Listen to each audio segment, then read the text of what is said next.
మాస్కోలో జరిగినటువంటి అరాచకంలో మృతుల సంఖ్య 130కి చేరింది.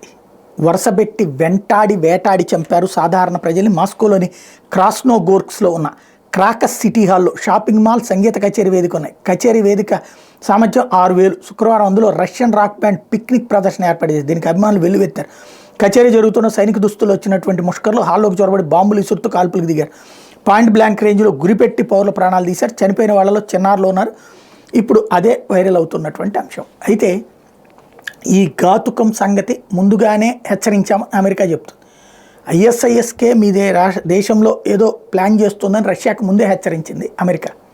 కాకపోతే భద్రతా చర్యలు అక్కడికి వచ్చి ఏం చేస్తారన్న నిర్లక్ష్యము, లేకపోతే భద్రతా చర్యలు ఆల్రెడీ ఉన్నాయి కదా అన్న ధైర్యము జరిగింది. ఇప్పుడు ఈ ఘాతుకం వెనకాల ఉన్నది ఉక్రెయిన్ అని రష్యా అంటోంది.